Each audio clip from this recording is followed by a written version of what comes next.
नमस्कार साथियों। तो चलिए आज के दैनिक जागरण में क्या खास खबरें हैं उन्हें हम लोग एक एक करके देख लेते हैं। और याद रखिए दैनिक जागरण का राष्ट्रीय संस्करण है, तो इसमें आप लोगों को महत्वपूर्ण खबरें ही देखने को मिलेंगी। और आज आप लोगों को मालूम होगा कि है संडे यानी कि रविवार। तो आज हम लोग रात 8 बजे से लाइव जुड़ेंगे। तो आपके जो भी सवाल हों, जो भी सुझाव हों, जरूर आप लोग तैयार रखिएगा। भारतीय बेटियों ने दर्ज की टेस्ट क्रिकेट में सबसे बड़ी जीत। एकमात्र टेस्ट में इंग्लैंड की टीम को रिकॉर्ड 347 रन से हराया। अर्धशतक लगाने व 9 विकेट लेने वाली दीप्ति बनी है प्लेयर ऑफ द मैच। मैं आप लोगों से कहता हूं ना कि महिलाएं भी कमजोर नहीं है। अब गलती वो भूल जाइए, गलती ये करिए भी मत कि आप कमजोर समझ लें। गहलोत सरकार के दो बड़े घोटालों की फाइली तलब की गई। राजस्थान में भजनलाल शर्मा के मुख्यमंत्री पद की शपथ लेने के साथ ही सरकार एक्शन में आ गई। नई भाजपा सरकार पिछली कांग्रेस सरकार में हुए घोटालों की जांच करवाएगी। इसलिए मुख्यमंत्री भजनलाल शर्मा ने अशोक गहलोत सरकार में हुए दो बड़े घोटालों से जुड़ी फाइलें तलब की हुई हैं। याचियों को मौजूदगी में होगा श्री कृष्ण जन्म स्थान का सर्वे। आपको बता दूं कि देखिए, मथुरा में श्री कृष्ण जन्म स्थान और ईदगाह मस्जिद के बीच विवाद बना हुआ है और यह सर्वे याचिकाकर्ताओं की मौजूदगी में होगा। इसके लिए कोर्ट कमिश्नर के नेतृत्व में एक कमेटी गठित की जाएगी। कमेटी में सभी याचिकाकर्ता शामिल किए जाएंगे। उम्मीद की जा रही है कि 18 दिसंबर को सुनवाई के दौरान इलाहाबाद हाईकोर्ट द्वारा कोर्ट कमिश्नर के नेतृत्व में कमेटी गठित की जाएगी। संसद में घटी घटना दुखद व चिंताजनक है, इसकी गहराई में जाना जरूरी है। मोदी साहब कह रहे हैं, पहली बार संसद की सुरक्षा सैन्य मामले पर बोले प्रधानमंत्री। कहा, घटना के पीछे कौन से तथ्य हैं और उनके मंसूबे क्या हैं, यह जानना आवश्यक है। ब्रह्मांड की कोई भी ताकत अब अनुच्छेद 370 की वापसी नहीं करा सकती है, वो तो क्लियर है। आप देखिए, सुप्रीम कोर्ट से किसी को आशा थी जो इसके विरोध में थे, और आप देखते कि गए हुए थे चुनाव कहाँ, सुप्रीम कोर्ट में। लेकिन सुप्रीम कोर्ट ने उस पर मुहर लगा दी कि 370 रहेगी, अब वो वापस नहीं आने वाली है। सुप्रीम कोर्ट की बात करें तो हमारी सर्वोच्च अदालत है। संविधान के अनुच्छेद 124 के तहत इसकी स्थापना की गई है और 28 जनवरी 1950 में स्थापना हुई थी। चर्चा में आकर राजनीतिक दल बनाना चाहते थे आरोपित। संसद भवन की सुरक्षा में सैन्य लगाने वालों की बात हो रही। देश विदेश की मीडिया की सुर्खियों में आना चाहते थे आरोपित। 3 प्लान बनाए, नारेबाजी व प्रदर्शन, आत्मदाह का प्रयास, स्मोक क्रैकर। ये उन्हीं की बात हो रही जो संसद में आपने देखा है ना, हंगामा हुआ है।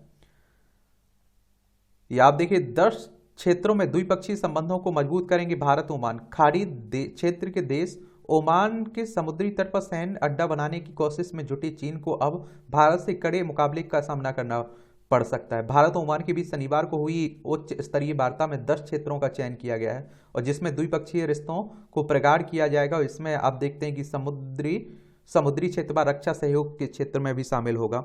और देखिए, ओमान की बात हो रही है, मैं आप लोगों से हमेशा कहता हूं कि इस तरह के जो भी देश रहते हैं उनके बारे में एक सामान्य जानकारी जरूर रखिया करिएगा। और इसमें देखिए, मैप देख लीजिए, ये आपको ओमान देखने को मिल रहा है, ये हमारा प्यारा भारत देखने को मिलता है। और ये आप लोगों को इसकी राजधानी की बात करें तो मस्कट आपको देखने को मिलेगी इसकी राजधानी। जो रह गए उन्हें भी मिलेगा योजनाओं का लाभ, मोदी साहब कह रहे हैं। प्रधानमंत्री मोदी ने मध्य प्रदेश, राजस्थान, छत्तीसगढ़, तेलंगाना, मिजोरम में विकसित भारत संकल्प यात्रा का वर्चुअल शुभारंभ करते हुए पीएम मोदी ने विकसित भारत के संकल्प शहरों की भूमिका पर जोर दिया है। गांव के गरीब से शहर की झुग्गी झोपड़ी तक योजनाएं पहुंचाने को लेकर प्रतिबद्धता जताते हुए गारंटी दी कि जो रह गए उन्हें भी भविष्य में योजनाओं का लाभ मिलेगा। बाइडेन की ताकीद के बावजूद गाजा में भीषण बमबारी हो रही है। ये आप देखते हैं कि इजराइल और गाजा में जो चल रहा है ना, हमास में, उसी की बात हो रही है। नौसेना ने मालवाहक जहाज का अपहरण होने से बचाया। त्वरित कार्रवाई करते हुए नौसेना ने अरब सागर में गश्ती विमान व युद्धपोत भेजे। माल्टा का झंडा लगे जहाज पर सवार हैं चालक दल के 18 सदस्य। अपहरण की कोशिश की सूचना 14 दिसंबर को मिली थी। देख रहे हैं, यहाँ भी चोरी होती रहती है। लोकसभा चुनाव से पहले कांग्रेस ने चंदा जुटाने को छेड़ा अभियान। लोकसभा चुनाव से पहले कांग्रेस ने देश भर से चंदा जुटाने का अभियान शुरू करने का फैसला किया है। इसकी शुरुआत 18 दिसंबर को पार्टी अध्यक्ष मल्लिकार्जुन खड़गे का अपना योगदान देकर करेंगे और जिसमें करीब कोई भी व्यक्ति 138 रुपये से लेकर 1380 रुपये या फिर 13,080 रुपये या उससे 10 गुना राशि भी चंदे के रूप में दे सकता है। और देखिए, कांग्रेस की बात करें तो एक पुराना राजनीतिक दल है। 28 दिसंबर 1885 में इसकी स्थापना हुई थी। AO ह्यूम इसके संस्थापक थे, पहले अध्यक्ष थे WC बनर्जी, भीमवीर चंद्र बनर्जी। कमलनाथ की जगह जीतू पटवारी होंगे, मध्य प्रदेश की कमान इनकी कांग्रेस की। मध्य प्रदेश में आप देखते हैं कि अभी चुनाव हुए थे ना और बीजेपी को भारी बहुमत मिला, तो यहाँ आप देखते हैं कि फेरबदल कांग्रेस ने किया है। 1 नवंबर 1956 में मध्य प्रदेश को राज्य बनाया गया था। देखिए ये है मध्य प्रदेश, भोपाल इसकी राजधानी, इसकी सीमा उत्तर प्रदेश, राजस्थान, गुजरात, महाराष्ट्र, छत्तीसगढ़ से लगती है। विधानसभा में 230 सीटें हैं, राज्यसभा में 11 सीटें हैं, लोकसभा में 29 सीटें हैं। 1 नवंबर 1956 में इसे राज्य बनाया गया था और आप देखते हैं कि 1 नवंबर सन 2000 में इससे अलग करके छत्तीसगढ़ राज्य बना था, तो ये भी याद रखिएगा।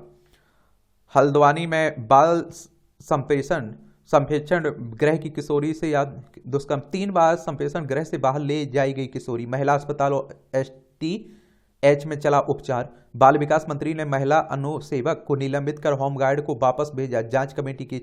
मैं आप लोगों से कहता हूं ना कि आप देखिए, जिन्हें हम अपना रक्षक समझते हैं वही भक्षक कभी कभी निकल जाते हैं, तो ये चिंताजनक बातें रहती हैं। सिख पंथ में दुल्हन के लिए ड्रेस कोड तय, एक कार्ड में दूल्हे के आगे सिंह व दुल्हन के आगे कौर लिखना भी जरूरी है। फेरे के दौरान दुल्हन सलवार कमीज व सिर पर चुन्नी लेकर ही आए। तख्त ही हजूर साहिब के जत्थेदार कुलविंदर सिंह ने सुनाया हुक्म और आप देखिए SGP ने किया समर्थन। शिरोमणि गुरुद्वारा प्रबंधन कमेटी के अध्यक्ष हरजिंदर सिंह धामी ने तख्त श्री हजूर साहिब के जत्थेदार के हुक्मनामे का स्वागत किया है। कहा है कि SGPC शुरू से ही आनंद कारज के दौरान फिजूल खर्च तथा फैशनेबल कपड़े पहनने के खिलाफ रही है और SGPC आनंद कारज के दौरान सिख महिलाओं के सदैव सलवार कमीज पहनने की पक्षधर रहे हैं। ये आपकी राष्ट्रीय राजधानी दिल्ली से जुड़ी खबरें हैं। यहां भी आप देखते हैं, एक तो वायु प्रदूषण का बड़ा बुरा हाल है।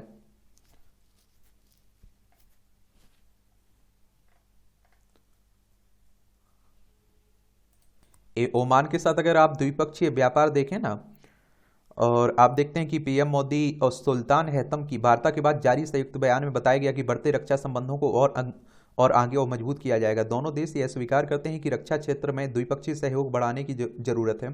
खाड़ी क्षेत्र में ओमान एकमात्र ऐसा देश है जिसके साथ भारत तीनों सेनाओं का अभ्यास करता है। इसके अलावा दोनों शीर्ष नेताओं ने सेपा पर बातचीत की शीघ्र समाप्त करने को लेकर भी सहमति जताई। 2020-21 में भारत व ओमान का द्विपक्षीय कारोबार $5.04 अरब का था, जो वर्ष 2022-23 में बढ़कर $12.3 अरब का हो गया। ओमान भारत के बीच एक संयुक्त निवेश फंड भी स्थापित है जिसमें $30 करोड़ और डालने का फैसला किया गया है। शनिवार को हुई बैठक में दोनों देशों के बीच 5 समझौते पर हस्ताक्षर किए गए हैं। इसमें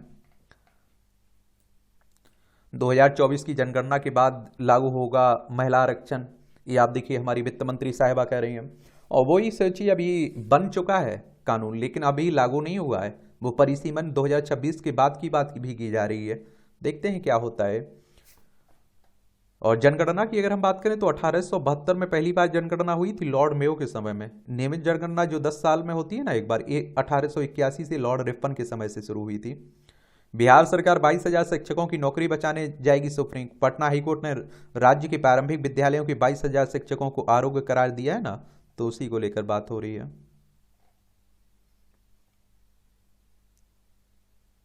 अचल संपत्ति रिटर्न दाखिल करें IPS अधिकारी। गृह मंत्रालय ने 31 जनवरी तक रिटर्न दाखिल करने का दिया निर्देश। सरकार ने सभी राज्यों केंद्र शासित प्रदेशों को भी लिखा पत्र। इसमें LAC पर स्थिति नियंत्रण में है, कलिता कह रहे हैं। सेना की पूर्वी कमान के commander lieutenant general RP Kalita ने विजय दिवस के अवसर पर आप देखिए शनिवार को कोलकाता में स्मारक पर श्रद्धांजलि दी हुई है।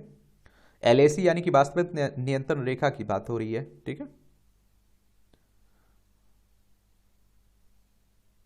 1971 के जाबाजों को PM और राष्ट्रपति ने दी श्रद्धांजलि। और देखिए 1971 में आप देखते हैं कि ये बांग्लादेश आज़ाद हुआ, तो एक भी याद रखिए ये पाकिस्तान का हिस्सा हुआ करता था पहले। उस समय हमारे देश की प्रधानमंत्री इंदिरा गांधी थी।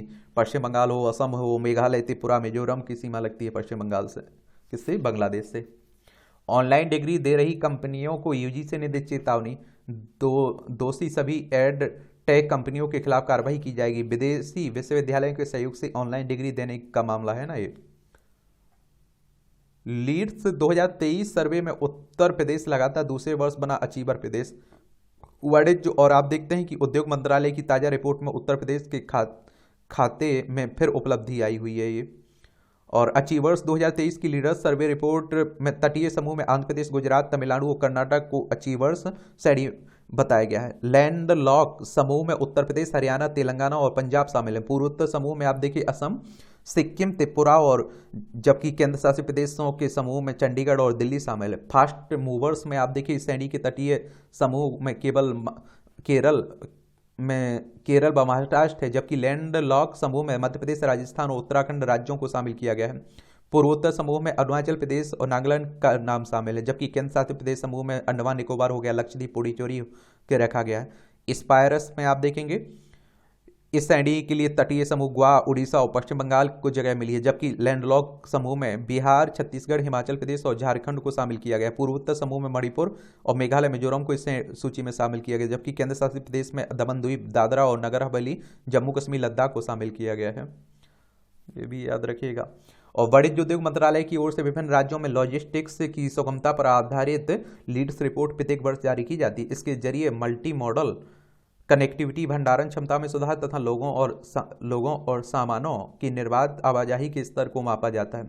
लीड्स देने के सभी राज्यों और केंद्र शासित प्रदेशों में लॉजिस्टिक्स, बुनियादी ढांचा, सेवाओं और मानव संसाधनों का आकलन करने के लिए एक स्वदेशी डाटा संचालित सूचकांक है। चलिए, म्यांमार से आने वालों को गांव बसाने की अनुमति नहीं है। मणिपुर के सीएम बोले भागकर आने वालों को शरण देने से इनकार किया। ये आप देखिए म्यांमार देख लीजिए, ये हमारा प्यारा भारत है और यहाँ में म्यांमार, बर्मा इसे कहते हैं। ये अरुणाचल प्रदेश, नागालैंड, मणिपुर, मिजोरम की सीमा लगती है। तो आप देखते हैं कि बड़ा उठापटक चल रहा है म्यांमार में, तो भारत में आ जा रहे हैं वहाँ के लोग। पाक के सामने कई बार उठाए हिंदुओं के उत्पीड़न का मामला, ये आप देखिए मुरलीधरन साहब कह रहे हैं।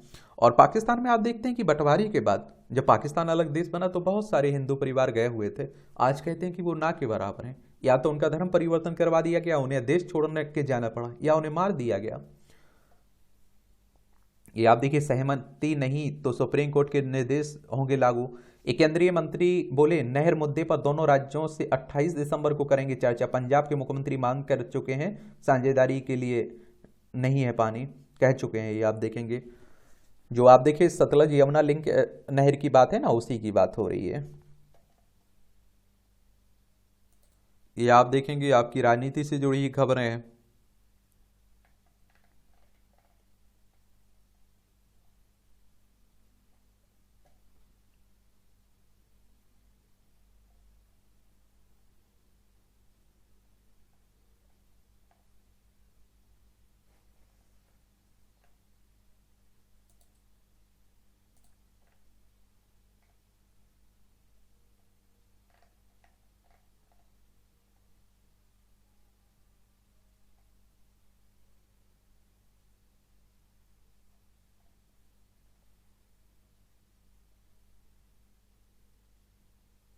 पचहत्तर वर्ष में विधानसभा में पहुंचे सिर्फ 7 कश्मीरी हिंदू।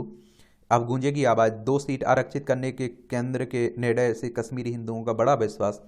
ये आप देखिए 370-35 से हटने के बाद जम्मू कश्मीर और लद्दाख 2 हिस्सों में बढ़ चुका है ना जम्मू कश्मीर। और अब आप देखते हैं कि दोनों केंद्र शासित प्रदेश हैं। जम्मू कश्मीर में विधानसभा आपको देखने को मिलेगी।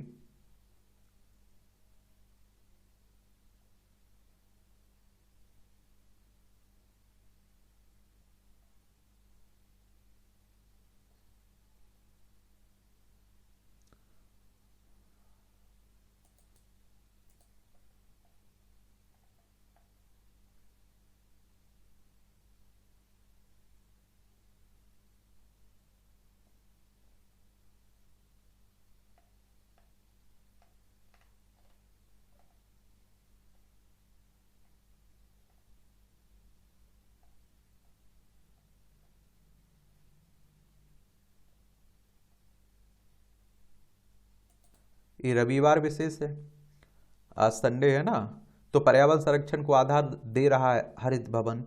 और हरित क्रांति की पटकथा लिख रहे हैं उच्च शिक्षण संस्थान। गत सप्ताह क्यूएस सस्टेनेबिलिटी रैंकिंग में धरती को हरा भरा और संरक्षित रखने के प्रयासों के लिए दिल्ली विश्वविद्यालय को भारत के उच्च शिक्षण संस्थानों में शीर्ष स्थान मिला है। सतत विकास के लक्ष्यों को प्राप्त करने के क्रम में प्रकृति संरक्षण का ध्यान रखना भी बेहद अहम है। पठन पाठन के साथ देश के उच्च शिक्षण संस्थान अभिनव प्रयास से पर्याप्त संरक्षण को भी संबल दे रहे हैं। और पढ़िए ऐसे ही संस्थानों की कहानियाँ जो आप देखिए धरती को बचाने के लिए हरित क्रांति की पटकथा लिख रहे हैं। माइक्रो वन से साध रहे विशाल लक्ष्य।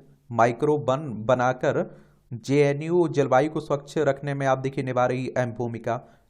जेएनडीयू को बनाया गया राज्य का पहला जीरो डिस्चार्ज कैंपस। 200 लीटर पानी को यहाँ पर रोजाना सीवरेज के ट्रीट पर कर सिंचाई के लिए किया जा रहा है प्रयोग। प्लास्टिक के पुनः उपयोग से इंफ्रारेड सेंसर तक, ये भी आप देखेंगे अच्छी पहलें रहती हैं। ये देहरादून में 21 को होगा रेड माइनर्स का सम्मान। ये भारत की सांस्कृतिक और आध्यात्मिक एकता को दी जा रही है चुनौती, हमारे रक्षा मंत्री साहब कह रहे हैं, राजनाथ सिंह।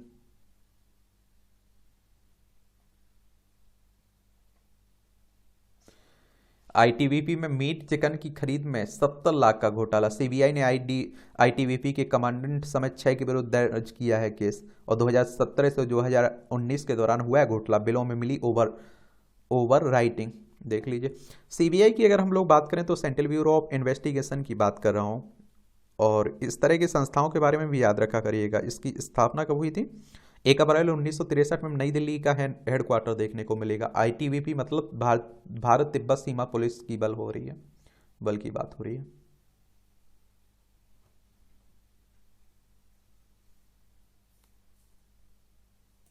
ये है आपका संपादकीय पाठ। ये प्रीलिम्स में आपको मुख्य परीक्षा में इंटरव्यू में मदद पहुंचाता है और एक सामान्य जानकारी मिलती है आप लोगों को। विपक्षी गठबंधन का भविष्य। तो विपक्षी गठबंधन के पास भाजपा को विस्थापित करने की ना तो कोई ठोस रणनीति है और ना ही शासन की वैकल्पिक नीतियां। ये आप देखिए राजनीति पर लिखा हुआ आर्टिकल है, अगर आपकी दिलचस्पी है तो आप लोग पढ़ सकते हैं। और इसकी पीडीएफ टेलीग्राम पर डाल दूंगा, तो वहां से आप लोग डाउनलोड करके पढ़ सकते हैं, देख सकते हैं। 2024 में आपके लोकसभा चुनाव है ना, तो गठबंधनों की बात हो रही है, तो उसी पर ये लिखा जा रहा है। और कितनी सीटें हैं? 543 सीटें हैं लोकसभा में। इनका चुनाव डायरेक्ट जनता के द्वारा होता है। अगर आपकी उम्र 25 साल है तो आप चुनाव लड़ सकते हैं लोकसभा का, और अगर आपकी उम्र 18 साल हो चुकी है तो वोटर सूची में नाम जुड़ चुका होगा और आप लोग वोट डालने भी जाते होंगे। हार और जीत के बीच फंसा चिंतन। ये हास्य व्यंग कसा जा रहा है। चुनाव में हार का फायदा यह होता है कि हमें बहुत सारे सबक मिलते हैं जो जीतने वाले को नहीं मिलते हैं। देख रहे हैं। राष्ट्रीय राजमार्गों के निर्माण की गति प्रति दिन किलोमीटर के हिसाब से आप देखिए 2014-15 में 12 किलोमीटर प्रति दिन का था, और अब आप देखिए 2022-23 में 28 किलोमीटर के हिसाब से बन रहे हैं। और नितिन गडकरी साहब की तारीफ हर पार्टी के नेता करते हैं, बहुत अच्छा काम करते हैं। ऊर्जा आलस। किसी भी व्यक्ति की प्रगति में दूसरे लोग तो कम बाधक होते हैं, खुद अपनी प्रगति में व्यक्ति स्वयं ज्यादा बाधक होता है। और इसमें सबसे बड़ा कारण है आलस होता है, जिसके चलते असफल होने पर लोग अपने भाग्य को कोसते हैं। ज्यादातर असफल लोगों को देखा जाए तो यही बात सामने आती है कि अपनी सुविधा और आज का काम कल पर टालने की वजह से उन्हें असफलता मिली है। ये तो आप भी जानते होंगे और मुझे लगता है आप भी अनुभव भी करते होंगे कि चलिए कल से हम लोग न्यूज़पेपर डेली सुनना पसंद करेंगे, डेली करेंगे फॉलो, डेली एक काम करेंगे। वो डेली आता ही नहीं है, अगला दिन आता ही नहीं है।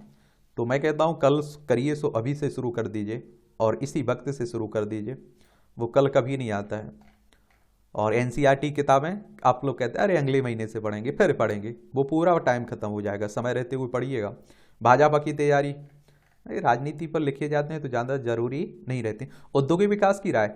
बिहार बिजनेस कनेक्ट में विभिन्न कंपनियों की ओर से उद्योग स्थापित करने के प्रति दिखाई गई रुचि आशा के द्वार खोलती दिख रही है, जिसमें राज्य का औद्योगिक विकास समाहित है। सरकार निवेशकों को आमंत्रित कर जो पहल की है उसका परिणाम आने वाले समय में देखेगा। शुरुआत में ही करीब 50,000 करोड़ के निवेश पर MOU शुभ संकेत हैं। अब आवश्यकता है कि इस लीग पर चलते हुए इसे गति दी जाए। औद्योगिक विकास के लिए मुख्यमंत्री नीतीश कुमार की रुचि सराहनीय है और यह आशा की जानी चाहिए कि आने वाले समय में यहाँ के युवाओं को रोजगार के अवसर में बहुत सहायक सिद्ध होगा। कृषि प्रधान बिहार में कृषि उत्पादों के लिए अनुकूल वातावरण तो है ही, यहाँ के युवाओं ने तकनीक के क्षेत्र में भी देश विदेश में अपनी प्रतिभा का परिचय दिया है।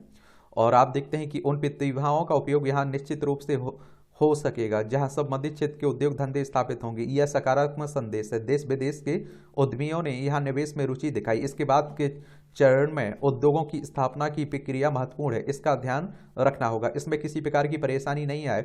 उद्योग को बढ़ावा देने के लिए जब हर प्रकार की सुविधा उपलब्ध कराई जाती है तो इसका संदेश भी दूर दूर तक जाता है और उद्यमियों का वहाँ के प्रति आकर्षण भी बढ़ता है। इस बड़ी शुरुआत को अब धरातल पर उतारने की चुनौती होगी और उसके अनुरूप आधारभूत संरचनाओं का निर्माण भी करना होगा। यह अच्छी बात है कि सरकार ने इसके फॉलोअप के लिए तुरंत एक टीम बना दी है। उद्योग विभाग के पास इसकी जवाबदेही है। जिस भी क्षेत्र के उद्योग और उसे ध्यान में रखते हुए अलग अलग टीमें इसकी निगरानी करेंगी, वे उद्यमियों के संपर्क में भी रहेंगी। इसका लाभ निश्चित रूप से मिलेगा। यह पर्याप्त मानव संसाधन है और जमीन है, प्रतिभाएं, हवा की नमी से जल का संचय। दूर दराज के शुष्क क्षेत्रों में जहां पानी की भारी कमी है, हवा में मौजूद वाष्प ताजे पानी का एकमात्र स्रोत है।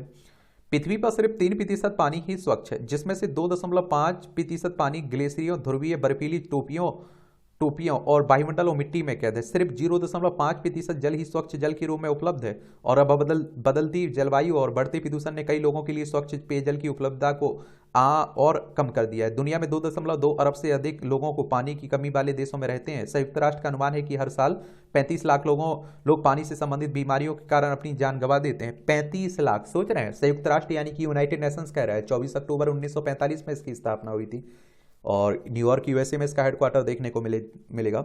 ऐसे में पानी को आसानी से उपलब्ध कराने वाली तकनीक समय की मांग है। दुनिया भर के शोधकर्ता इस दिशा में काम कर रहे हैं। आप देखेंगे, बेहतर पेयजल की सबसे अधिक आवश्यकता दुनिया के उन क्षेत्रों में है जहां सबसे ज्यादा धूप पड़ती है और यही वजह है कि स्वच्छ पानी प्राप्त करने के लिए कुछ विज्ञानी सूर्य के प्रकाश का उपयोग करना चाहते हैं।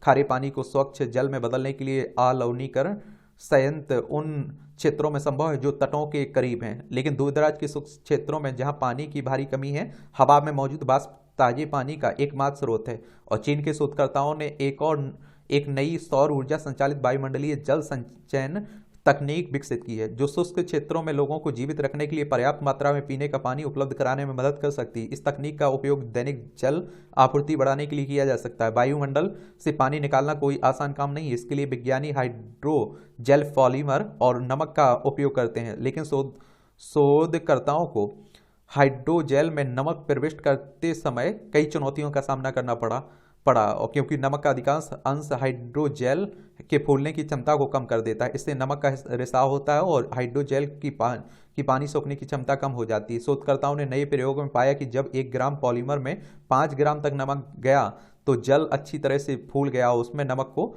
ग्रहण करने के गुण बढ़ रहे। शोधकर्ताओं ने पौधों से निकलने पदार्थों लवणों का उपयोग करके एक सुपर हाइग्रोस्कोपिक जेल का संश्लेषण किया जो बड़ी मात्रा में पानी को अवशोषित करने और उसे बनाए रखने में सक्षम था। ध्यान रहे कि हाइग्रोस्कोपिक जेल में वायुमंडल की नमी से पानी एकत्रित करने की क्षमता होती है और नई तकनीक जल उत्पादन के अलावा भविष्य के अनुप्रयोग में भी महत्वपूर्ण भूमिका निभा सकती है। इनमें नमी घटाना, कृषि सिंचाई और इलेक्ट्रॉनिक उपकरणों के लिए थर्मल प्रबंधन आदि शामिल है। इसमें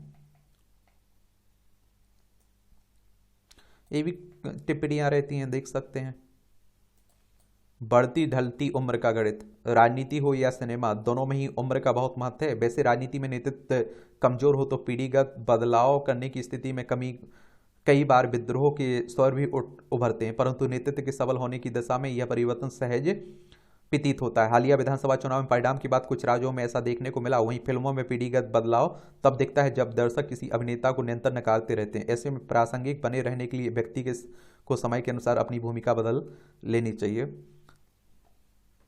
अब आप देखिए, आप लोग कहते हैं ना कि बीजेपी में बगावत क्यों नहीं होती, क्योंकि अभी केंद्र मजबूत है। जब केंद्र मजबूत नहीं होता है तब बगावत होती है। ये आप देखेंगे, सीता की नगरी का विकास, श्री राम जानकी विवाहोत्सव। चलिए, अध्यात्म में भरोसा करते हैं तो पढ़ लिया करिएगा। संघर्ष, समर्पण और शौर्य की कथा। भारतीय सेना में लेफ्टिनेंट जनरल रहे कमलजीत सिंह ढिल्लों की यह आत्मकथा उनकी निजी, पेशेवर और पारिवारिक जीवन का लेखा जोखा व सैन्य परिदृश्य के विभिन्न आयामों एवं बारीकियों से परिचित कराती है। फर्जी IPL की सच्ची कहानी। ये किताबें आपकी दिलचस्पी हुआ करे तो पढ़ सकते हैं, ले सकते हैं। भारतीय रंगमंच परंपरा और स्त्रियां, यह पुस्तक भारतीय रंगमंच के अनगिनत पहलुओं पर विस्तार से चर्चा करती है। भारतीय रंगमंच के ऐतिहासिक विस्तार क्षेत्र में जाना अन्वेषण की दृष्टि से सही भी सराहनीय है, जिसे इसमें दर्शाया गया है। सिर्फ 6% बुजुर्गों के पास स्वास्थ्य बीमा है। वित्त मंत्रालय ने लोकसभा में पेश किया देश में बीमा योजनाओं के दायरे में शामिल लोगों का आंकड़ा। और 18.01 करोड़ लोगों को बेचा गया स्वास्थ्य बीमा वित्त वर्ष 2022-23 के दौरान। 1.11 करोड़ रही स्वास्थ्य बीमा खरीदने वालों बुजुर्गों की संख्या पिछले वर्ष में। ई नीलामी के जरिए अब तक 48.12 लाख टन गेहूं बेचा गया। रिलायंस जनरल ने पेश की global health care policy. Honda ने 3 माह में 20,000 से ज़्यादा एलिवेट कार बेची हैं। अदानी समूह ने IANS में 50.05 हिस्सेदारी खरीदी। इलेक्ट्रोलाइजर उत्पादन के लिए 21 कंपनियों ने किया आवेदन। 1.5 गीगावाट की प्रोत्साहन योजना के सापेक्ष 3.4 गीगावाट उत्पादन क्षमता के प्रस्ताव मिले हैं। ग्रीन हाइड्रोजन के लिए 14 आवेदन। निजी कंपनियों को सीधे मिलेंगे दुर्लभ खनिज भंडार। लॉजिस्टिक्स प्रदर्शन सूचकांक में दिल्ली समेत कुल 13 राज्य। वाणिज्य एवं उद्योग मंत्री ने जारी की राज्यों में लॉजिस्टिक्स सुगमता 2023 रिपोर्ट। पिछले वर्ष के मुकाबले इस बार अचीवर्स श्रेणी में शामिल राज्यों की संख्या भी घटी।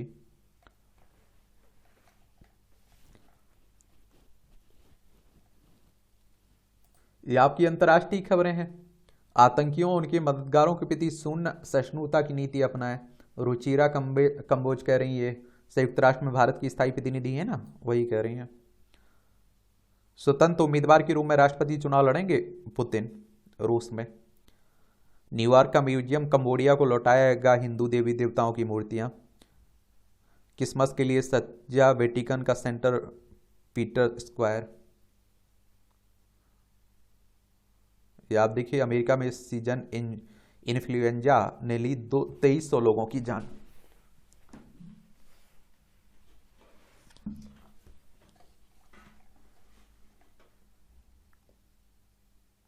आर्थिक संकट के बाद पहली बार श्रीलंका की जीडीपी में हुई वृद्धि। तीसरी तिमाही में जीडीपी वृद्धि दर 1.6% रही है।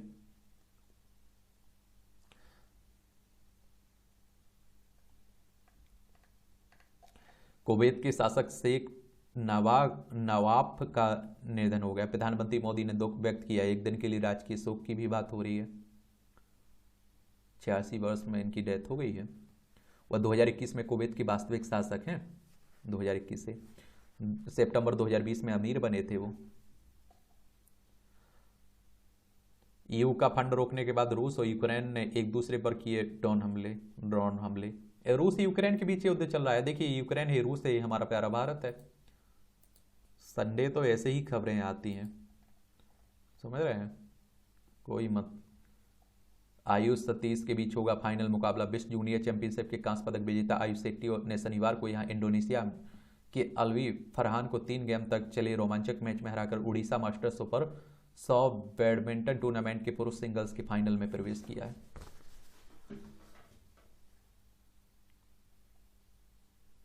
पैरा एथलीट मानसिक रूप से हमेशा अधिक मजबूत। भाकर कह रही ओलंपिक निशानेबाज हैं मनु भाकर।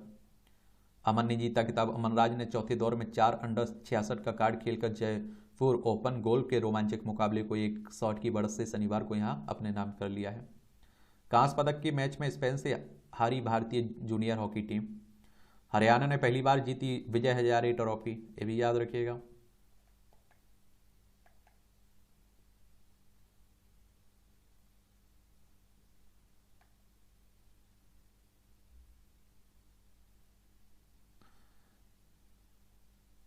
निकाह के बाद नाबालिग को पति के साथ रहने का अधिकार है। हाईकोर्ट कह रहा है नाबालिग होने के चलते पति को कस्टडी नहीं देने की वैधता की दलील हाईकोर्ट ने खारिज की है। इस तरह के पारिवारिक मामले भी खूब आते हैं। मोदी की गारंटी यानी नीति, नियत, नेतृत्व और ट्रैक रिकॉर्ड। ये आप देखिए, तमाम मुद्दों को लेकर दैनिक जागरण के राजनीतिक संपादक आशुतोष झा ने प्रधानमंत्री नरेंद्र मोदी से बातचीत की हुई है। चलिए, लंबे समय बाद आप देखते हैं कि देख सकते हैं, पढ़ सकते हैं अगर दिलचस्पी है पढ़ने में। तो यहाँ भी आपको जनरल नॉलेज की जानकारी मिल जाती है, परीक्षा के पॉइंट ऑफ व्यू से भी पॉइंट मिल जाते हैं। राइट बंधुओं ने दुनिया में पहली सफल मानव हवाई उड़ान भरी। 1903 में आज ही के दिन अमेरिका के किटी हॉक में आरविल और विल्बर राइट ने पहली बार सफलतापूर्वक विमान उड़ाया था। इस विमान का नाम राइटर फ्लायर था। मोटर संचालित राइटर फ्लायर ने 1 मिनट में करीब 850 मीटर की दूरी तय की। इससे विमानन युग की शुरुआत हुई। भगत सिंह राजगुरु ने लाला लाजपत राय की हत्या का बदला लिया। 1928 में आज ही के दिन भगत सिंह राजगुरु ने अविभाजित भारत के लाहौर और पाकिस्तान में अंग्रेज अधिकारी सैंडर्स की हत्या कर लाला लाजपत राय की मौत का बदला लिया था। उनके निशाने पर पुलिस अधीक्षक जेम्स स्कॉट था, लेकिन पहचान में गलती की वजह से सैंडर्स मारा गया था। समाज को आईना दिखाने वाले साहित्यकार थे लक्ष्मी नारायण। साहित्यकार लक्ष्मी नारायण मिश्र का जन्म 1903 में आज ही आजमगढ़ में हुआ था। 18 वर्ष की उम्र से साहित्य सृजन की ओर उन्मुख हुए और उनकी पहली रचना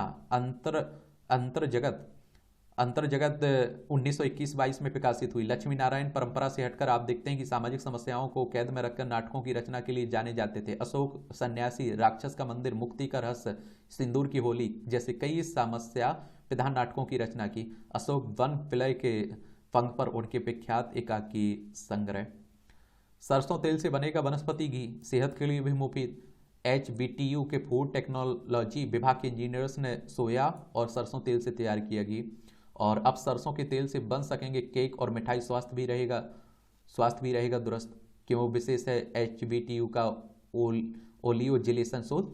खाद्य तेलों को संगठित रूप से यानी कि सॉलिड फैट में बदलने के लिए ओलियोजेलेशन कराया जा रहा है, और इसके लिए अभी खाद्य स्वीकृति वाली मोम, पॉलीसेकेराइड्स और प्रोटीन का प्रयोग किया गया है। HBTU में शोध किया गया है, उसमें प्रोटीन की मदद से ओलियोजिलेशन कराया गया है, और सोयाबीन में प्रोटीन प्रचुर मात्रा में है, और इसलिए इस पहला प्रयोग सोयाबीन के साथ किया गया। प्रोटीन ने वनस्पति तेलों को घी में बदलने से तैयार उत्पादन में प्रोटीन की मात्रा में भी बढ़ी है, और ट्रांस फैट की वजह से मोटापा, हृदय रोग, ब्रेस्ट कैंसर समेत कई बीमारियां हो सकती हैं ना। किंग्स कॉलेज चैपल का विवादित सोलर मेकओवर। जलवायु परिवर्तन की चिंताओं के दौर में इंग्लैंड के कैम्ब्रिज में स्थित प्रतिष्ठित किंग्स कॉलेज चैपल का सोलर मेकओवर हो रहा है। इसके अंतर्गत चैपल की छत पर 400 से अधिक सोलर पैनल लगाने का कार्य प्रगति पर है, लेकिन इस योजना ने उत्तेजना एवं विवाद उत्पन्न कर दिया है। प्रसिद्ध एवं पुराने स्मारकों के लिए उत्तरदायी विरासत निकाय हिस्टोरिक इंग्लैंड का कहना है कि यह योजना 1461 में किंग हेनरी छठे द्वारा स्थापित इस चैपल की सुंदरता से समझौता करेगी। कैम्ब्रिज सिटी काउंसिल की योजना समिति ने कहा कि इससे इमारत की प्रामाणिकता एवं अखंडता नष्ट हो जाएगी। फिलहाल पैनल संबंधी कार्य दिसंबर के अंत तक पूरा हो जाएगा। ये पैनल प्रतिवर्ष 1,23,000 किलोवाट घंटा बिजली उत्पादन करेगा। साइबेरिया से पोंग झील होते हुए घराना पहुंचे राजहंस। गले में लाल रंग की कॉलर आईडी वाला N30 और राजहंस बन रहा है खास आकर्षण का कारण। इन पक्षियों की टैगिंग ग्लोबल वार्मिंग के अध्ययन में भी मदद करती है। एवरेस्ट को भी आसानी से कर लेते हैं ये पार। हर साल सर्दी के मौसम में छोड़ देते हैं साइबेरिया। चलिए, कच्छ क्रेटर सिंधु घाटी सभ्यता का डाल सकते हैं बेहतर प्रकाश। केरल विश्वविद्यालय का अध्ययन है। शोध पत्रिका साइंस डायरेक्ट में प्रकाशित हुआ है। साल में 11 महीने भरा रहता है पानी यहाँ। सिंधु घाटी स्थल से आप देखते हैं कि 200 किलोमीटर दूर है क्रेटर, और कहा जा रहा है कि यह भारतीय टीम द्वारा खोजा गया पहला क्रेटर है। क्रेटर यानी कि विशाल गड्ढा है एक तरह से। कॉलन कैंसर के पीछे उद्योगों में उपयोग होने वाला केमिकल जिम्मेदार है, यह अनुसंधान कह रहा है। 42 साल बाद अपने गंतव्य पर पहुंचा पोस्ट कार्ड। गजब। क्रिसमस पर फीडिंग कार्यक्रम।